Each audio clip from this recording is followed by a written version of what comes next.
नमस्कार, उत्तराखंड की खबरें लेकर मैं हूं आपके साथ संदीप निरंजन। सरकार खबरों का रुख कर लेते हैं। जौलीग्रांट में हुई बीजेपी कोर कमेटी की बैठक की खबर आप तक पहुंचा रहा है, जहां पर जौलीग्रांट स्थित होटल में बीजेपी कोर कमेटी की बैठक में केंद्रीय मंत्री जेपी नड्डा और सीएम धामी सहित कोर कमेटी के सदस्य रहे मौजूद। बैठक के बाद बीजेपी प्रदेश अध्यक्ष महेंद्र भट्ट ने पत्रकारों को दी जानकारी। 2027 चुनाव रणनीति पर हुआ मंथन। केंद्रीय और राज्य स्तर के विभिन्न कार्यक्रमों को लेकर हुई चर्चा। योग दिवस, एक पेड़ मां के नाम, तिरंगा यात्रा, सेवा पखवाड़ा पर हुई चर्चा। विभिन्न संगठनात्मक विषयों पर हुआ मंथन। 7 मार्च से 14 अप्रैल तक प्रदेश के सभी मंडलों का होगा प्रशिक्षण वर्ग। मंडल की सक्रियता और कार्यकर्ताओं से लिए जाएंगे सुझाव। बीजेपी सरकार के 4 साल पूरे होने पर होगा भव्य कार्यक्रम में केंद्रीय नेतृत्व होगा शामिल। शीघ्र ही दायित्वधारियों की सूची होगी जारी। दायित्वधारियों की कई सूचियां होगी जारी। राज्य में तीसरी बार सरकार बनाना बीजेपी का लक्ष्य है। केंद्र और राज्य सरकार की ओर से हो रहे विकास कार्यों को लेकर जनता के बीच जाएंगे। अगली कोर कमेटी की बैठक में लिए जाएंगे कई महत्वपूर्ण निर्णय।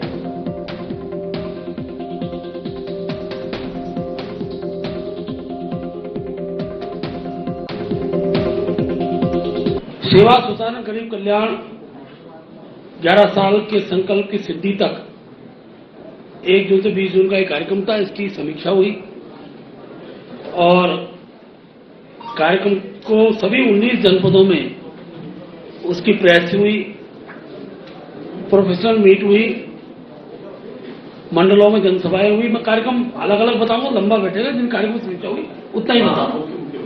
योग दिवस का कार्यक्रम 21 जून का, उसकी चर्चा हुई। एक पेड़ मां के नाम एक कार्यक्रम उन्होंने लिया। डॉक्टर श्यामा प्रसाद मुखर्जी स्मृति दिवस 23 जून को था, उसमें जो कार्यक्रम हमारे द्वारा किए गए उनकी हमने चर्चा की। आपातकाल का काला अध्याय, इसका 50वां वर्ष था। 25 जून से हमने इस कार्यक्रम को प्रारंभ किया था, उसकी चर्चा की।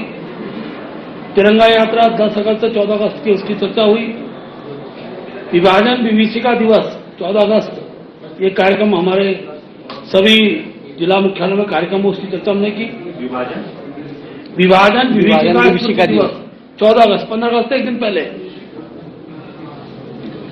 सेवा पखवाड़ा जो हमारे द्वारा मनाया गया 6 सितंबर से 2 अक्टूबर, उस कार्यक्रम हमने किया।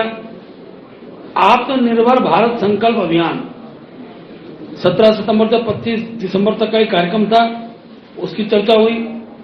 नेक्स्ट जनरेशन जीएसटी रिफॉर्म, इसकी चर्चा हुई। और प्रदेश संगठनात्मक कार्यशालाएं जो हमारे द्वारा हुई है 24 सितंबर को, जिसमें कि राष्ट्रीय महामंत्री बीएल संतोष जी आए थे, उसके संदर्भ में चर्चा हुई। तो उतार सके इस प्रकार की रचना की, जिससे विधायकों के साथ भी एक बड़ी बैठक माननीय मुख्यमंत्री साहब करने वाले हैं। लोकसभा अनुसार प्रत्येक लोकसभा उनके विधायक, पहले हमारी बैठक हुई थी, बैठक में दोबारा उस रूप में करेंगे। और उस विधानसभा का फीडबैक विधायक के द्वारा जो दिया जाएगा, उसके आधार पर सरकार के माध्यम से जो काम रह गए उसको करने का प्रयास करें। तो एक कार्यक्रम में केंद्रीय स्वास्थ्य मंत्री जेपी नड्डा ने की सीएम पुष्कर सिंह धामी के कार्यों की सराहना। ये खबर आप तक पहुंचा रहे, जहां पर कार्यक्रम में केंद्रीय स्वास्थ्य मंत्री जेपी नड्डा ने सीएम धामी के कार्यों की प्रशंसा की है। सीएम धामी के नेतृत्व में उत्तराखंड में हो रहा है अभूतपूर्व विकास, कहना नड्डा का। सीएम धामी दिन रात जनता के लिए कर रहे कार्य। सीएम धामी ने किए कई ऐतिहासिक कार्य। सीएम धामी के कार्यों की पूरे देश में हो रही प्रशंसा। उत्तराखंड को आदर्श, विकसित और आत्मनिर्भर राज्य बनाने की दिशा में सीएम धामी समर्पित, निस्वार्थ भाव से जनमानस के लिए कर रहे कार्य।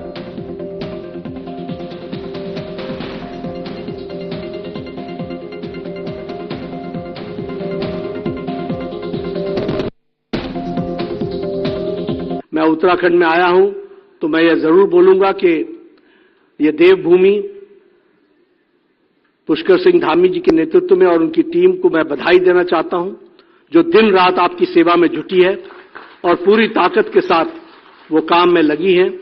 और इन्होंने अभी बताया भी हमारी कनेक्टिविटी के विषय में, हमारे हेल्थ पैरामीटर्स के विषय में, हमारे एजुकेशन पैरामीटर्स के बारे में और हमारे डेवलपमेंट के बारे में।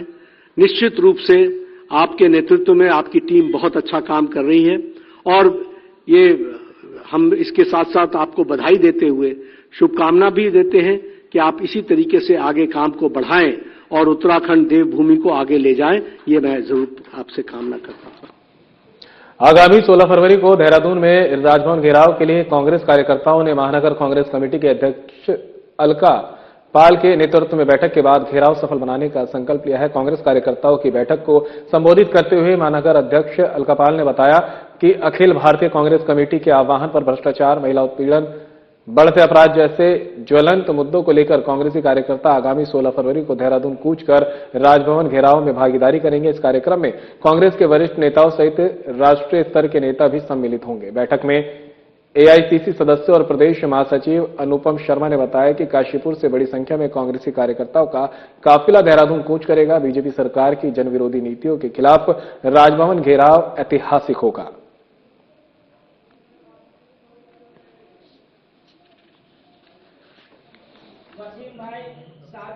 कमेटी काशीपुर के तत्वाधान में आज एक बैठक का आयोजन किया जा रहा है, जिसका उद्देश्य आगामी 16 फरवरी को राजभवन घेराव जो देहरादून में होने जा रहा है, उसकी तैयारी बैठक के रूप में आज हम सब लोग यहाँ पर एकत्रित हुए हैं।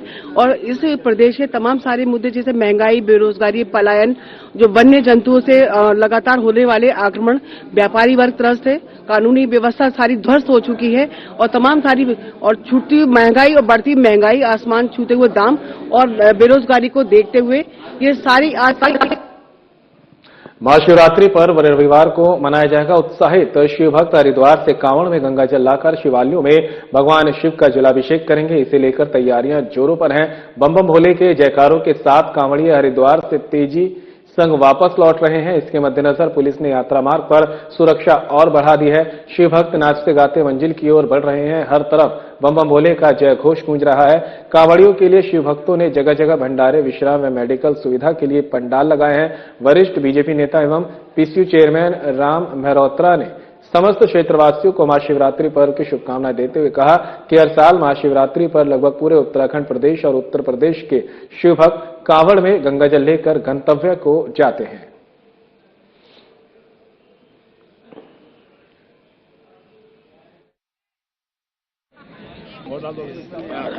महाशिवरात्रि पर जो है वो हमारे लगभग पूरे प्रदेश से और उत्तर प्रदेश के लोग भी जो हैं वो जल लेकर और अपने अपने गंतव्य पे जाते हैं और जहाँ पर भी जो शिव मंदिर होता है उस पर जल चढ़ाते हैं और जगह जगह अपने श्रद्धा भाव से लोग कोई भंडारा कर रहा है, कोई फल बांट रहा है, कोई जो है वो ऋषिकेश के गंगानगर में भारद्वाज मेमोरियल ट्रस्ट का 14वां स्थापना दिवस धूमधाम से मनाया गया। मौके पर मुख्य अतिथि पूर्व कैबिनेट मंत्री प्रेमचंद अग्रवाल, शंभू पासवान और भाजपा नेता संदीप गुप्ता पहुंचे। उन्होंने दीप प्रज्वलित कर कार्यक्रम का शुभारंभ किया। इस दौरान स्कूल में पढ़ने वाली जरूरतमंद 60 छात्राओं को शिक्षण सामग्री दी गई। इसके अलावा किडनी की बीमारी से पीड़ित शिवेंद्र मनवाल और लीवर की बीमारी से ग्रसित तरुण भारती को ट्रस्ट की ओर से 11,000 एवं लकवा की बीमारी से परेशान बुजुर्ग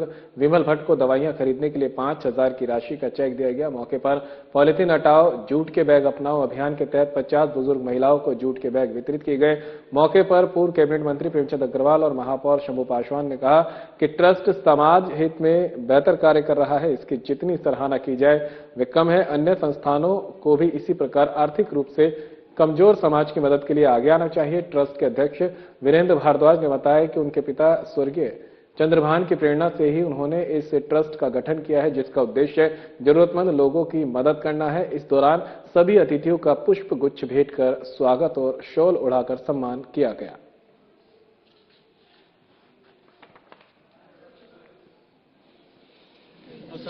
के माध्यम से हर वर्ष कोई अच्छे काम करते हैं, जैसे गरीब बच्चों को उनके पढ़ाई लिखाई के लिए, जो गरीब लोग हैं बीमारी का इलाज नहीं करते हैं, उनके लिए कुछ अपनी तरफ से राशि देने का काम करते हैं। आज भी 3 लोगों को उन्होंने 11,000, 5,000 ऐसी उन्होंने राशि दी है। और इसके साथ अन्य काम भी करते हैं, जैसे कैंप लगाते हैं कई बार, ये उसमें चाहे आधार कार्ड बनवाना हो, दूसरे काम, यानी जन उपयोगी कार्य, जनहित के कार्य ये हमेशा भारद्वाज मेमोरियल ट्रस्ट करता रहा है। मैं इनका बहुत बधाई देने के लिए आया हूँ। और जिस नाते ट्रस्ट बना है ये वास्तव में गैर सरकारी है, कोई किसी मदद की तरफ से नहीं, अपनी तरफ से कोई करे तो अलग बात है, लेकिन ये अपने संसाधनों से इस काम को कर रहे हैं। मैं इनको यहाँ शुभकामनाएं देने आया हूँ, इनको बहुत बधाई देना। मैंने निर्णय लिया था 14 साल पहले इसका गठन किया था, और किया तो 17 साल पहले था, पर जब रजिस्टर्ड हुआ हम उससे लेकर के चलते तो आज 14 साल पूर्ण हो चुके हैं। उसमें हर साल बेटियों को शिक्षण सामग्री, गिरी देते हैं, और कुछ मध्यम वर्गीय परिवार वो होते हैं जो ना कहीं लाइन में मांगने के खड़े हो सकते हैं और कुछ नहीं, उनको देखते हुए हम सम्मानित करके वो चीज वितरण करते हैं। यही हमारा भारद्वाज मेमोरियल ट्रस्ट का सफल उद्देश्य है। और फिलहाल यहाँ रुकेंगे ब्रेक के लिए, कहीं मत जाएगा, जल्द होंगे हाजिर।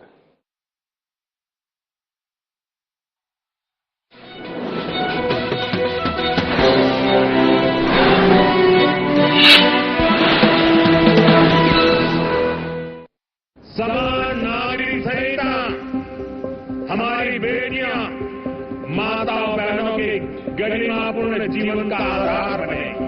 यूनिफॉर्म सिविल कोड से लोकतंत्र की स्पिरिट को मजबूती मिलेगी, संविधान की भावना मजबूत होगी, किसी से भेदभाव नहीं, हर कोई बराबर।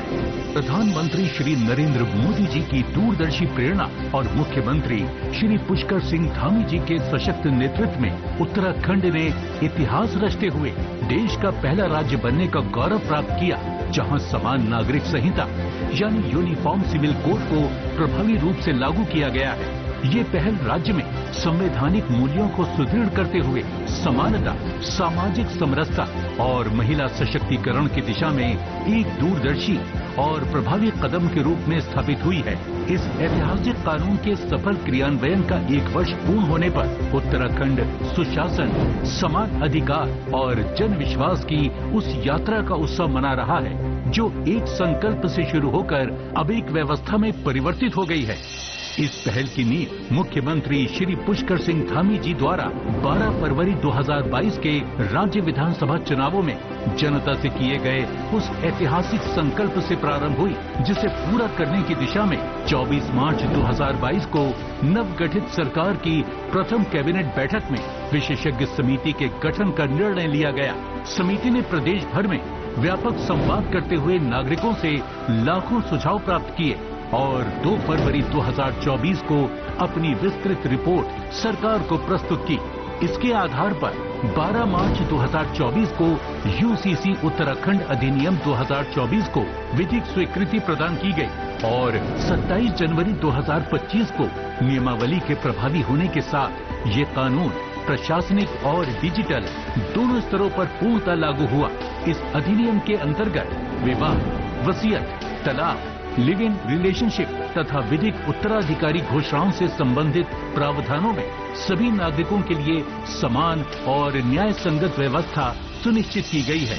साथ ही महिलाओं के अधिकारों और वरिष्ठ नागरिकों के हितों के संरक्षण पर विशेष ध्यान दिया गया है, जिससे इसकी सार्वभौमिक स्वीकार्यता, प्रशासनिक दक्षता और जन विश्वास को नई मजबूती मिली है। कानून के सफल क्रियान्वयन हेतु 10 दिनों से भी कम समय में 8,500 से अधिक अधिकारियों तथा 7,500 से अधिक कॉमन सर्विस सेंटर संचालकों को प्रशिक्षित किया गया है। इसके साथ ही सहायता एवं तकनीकी परामर्श के लिए राज्यव्यापी मॉक ड्रिल का सफल आयोजन किया गया।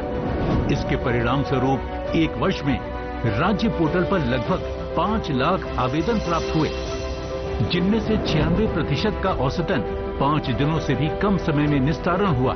पंजीकरण की गति में उल्लेखनीय वृद्धि हुई है, जहां प्रतिदिन औसतन 1400 से अधिक पंजीकरण दर्ज किए जा रहे हैं। संवेदनशील एवं उत्तरदायी शासन का परिचय देते हुए सरकार ने जनता की आवश्यकताओं के अनुरूप नियमों में समय समय पर आवश्यक संशोधन भी किए, जिससे यूसीसी कानून को और अधिक समावेशी, व्यवहारिक तथा जनहितकारी स्वरूप प्रदान किया जा सके। विकसित भारत 2047 के विजन के अनुरूप विकसित उत्तराखंड की दिशा में समान नागरिक संहिता एक महत्वपूर्ण पहल है, जो समानता और न्याय को प्रशासनिक प्रक्रियाओं में व्यवस्थित रूप से समाहित कर रही है।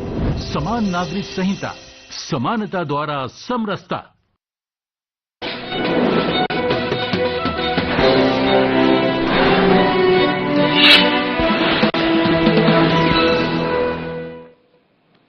ब्रेक के बाद आप सभी का स्वागत है। खबरों में आगे बढ़ते हैं। परमेंद्र सिंह डोभाल ने ग्रहण किया एसएसपी देहरादून का पदभार। कानून व्यवस्था, महिला सुरक्षा और ट्रैफिक सुधार होगी प्राथमिकताएं। पुलिसिंग में दिखेगी सख्ती और संवेदनशीलता। पुलिस की कार्यक्षमता को बनाएंगे मजबूत। पुलिसकर्मियों का मनोबल ऊंचा रखा जाएगा। एसएसपी का कड़ा संदेश। सामाजिक सौहार्द बिगाड़ने वालों को चेतावनी। जीरो टॉलरेंस का दिया संदेश। सौहार्द बिगाड़ने वालों पर होगी कड़ी कार्रवाई। महिला सुरक्षा को लेकर विशेष अभियान। यातायात व्यवस्था में सुधार के लिए उठाए जाएंगे ठोस कदम। बेहतर पुलिसिंग के लिए जनता का भरोसा जरूरी। देहरादून को सुरक्षित और व्यवस्थित बनाने के लिए पुलिस हर संभव प्रयास करेगी।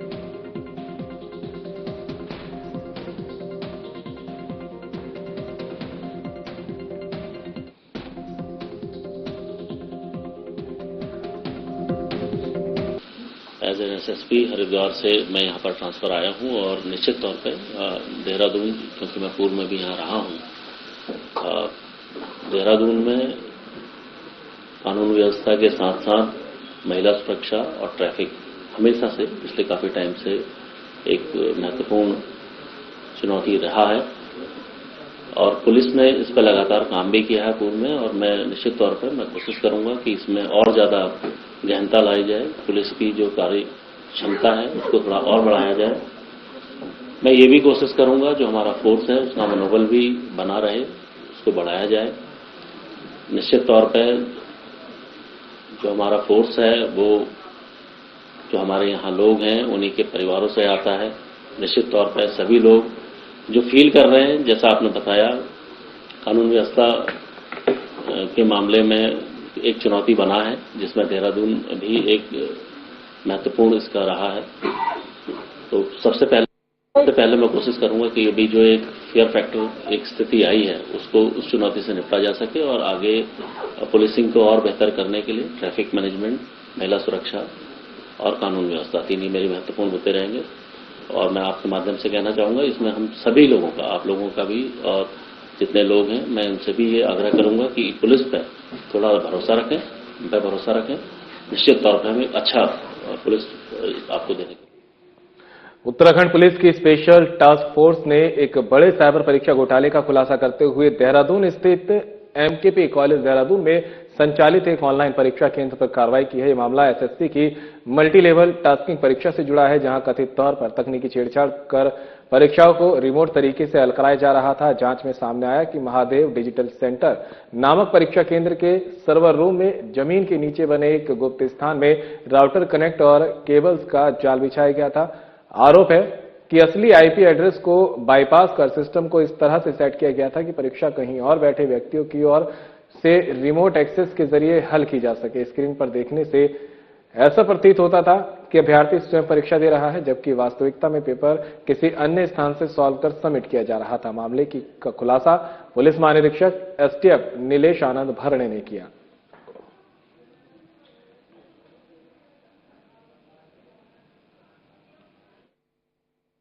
उत्तराखंड पुलिस एसटीएफ ने जो है कल एक बड़ा मामला जो है जो परीक्षा में फेक तरीके से जो ऑनलाइन सेंटर चल रहा था, महादेव डिजिटल सेंटर जो है ये एमकेपी कॉलेज देहरादून में ये सेंटर था, जहां पर स्टाफ सिलेक्शन कमीशन की जो है मल्टी लेवल टास्किंग जो है ग्रुप सी जो है क्लास 4 की परीक्षाएं हो रही थी।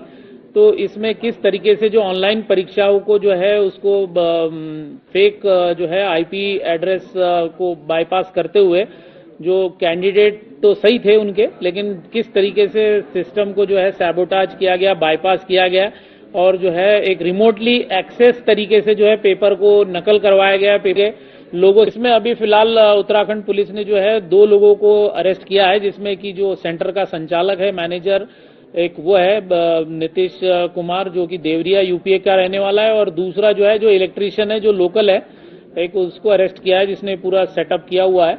और इसके अलावा जो है इसमें उत्तराखंड का नकल विरोधी कानून और 66 आईटी एक्ट और 318 की बीएनएसएस धाराओं में जो है मुकदमा दर्ज किया गया, अरेस्ट किया गया है और इसमें आगे की कार्रवाई की जा रही है। पैमाने पे सेंटर को पूरी तरह सील कर दिया गया है। ये जो बैंगलोर की कंपनी के द्वारा ये जो सेंटर चलाया जा रहा था उससे भी जो है आगे की जांच और आगे की जो है इसमें पूछताछ कर। तो वहीं धर्मरक्षक धामी पहुंचे हैं रुद्रपुर। ये खबर आप तक पहुंचा रहे हैं, जहां पर धर्मरक्षक धामी पहुंचे हैं रुद्रपुर। सीएम धामी के नेतृत्व में भगवा में हुआ रुद्रपुर त्रिशूल चौक का किया लोकार्पण। त्रिशूल चौक से गांधी पार्क तक आयोजित शिव बारात में भी की शिरकत।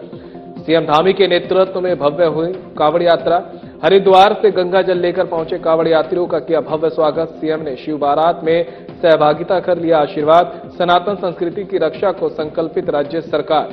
जोरों पर चल रही कुंभ मेले की तैयारियां।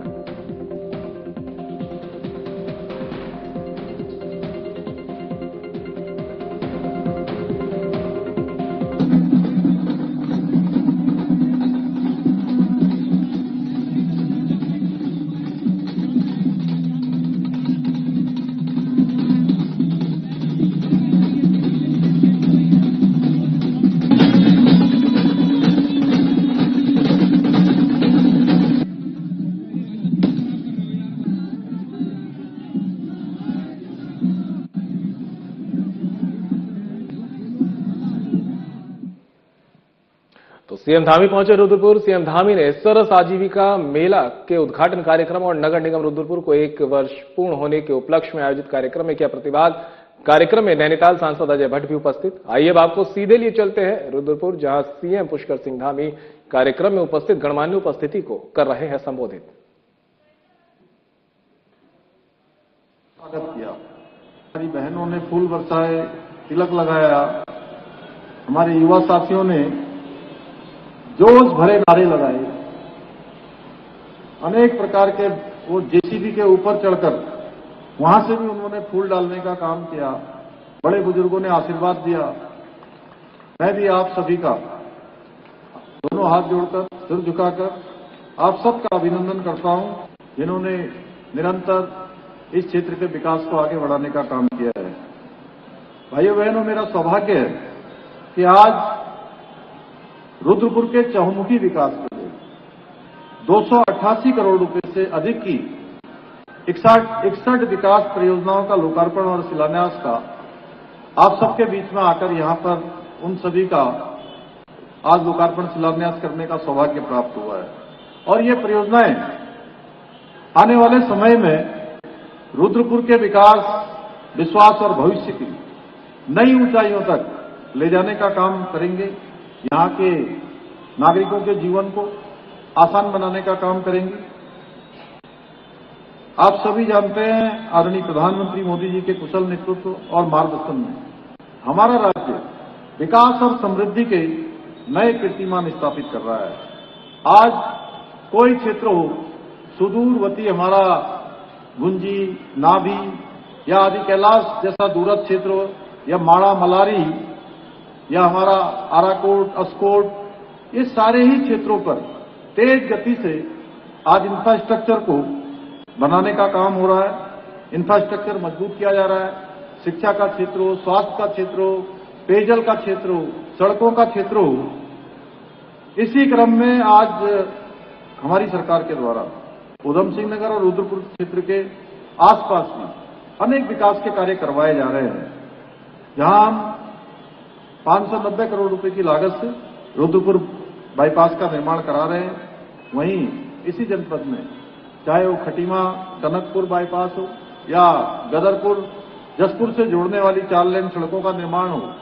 आप सभी को याद होगा, एक समय था जब हमको यहां से दिल्ली जाना पड़ता था तो कितने घंटे लग जाते थे। यहां से रामपुर पहुंचते पहुंचते भी काफी टाइम लग जाता। और अगर हरिद्वार जाना है, देहरादून जाना है तो काशीपुर पहुंचने में भी काफी टाइम लग जाता था। और देहरादून पहुंचने में पूरा दिन लग जाया करता था। और मुझे तो बहुत बार जाना पड़ता था और रुद्रपुर में अक्सर मेरा रुकना भी होता था। इसलिए मैं भली भांति जानता हूं किस प्रकार से मोदी जी के कालखंड में सड़कों का तेज गति से निर्माण हुआ है। चाहे आज और फिलहाल बुलेटिन में मेरे साथ इतना ही। दीजिए इजाजत। नमस्कार।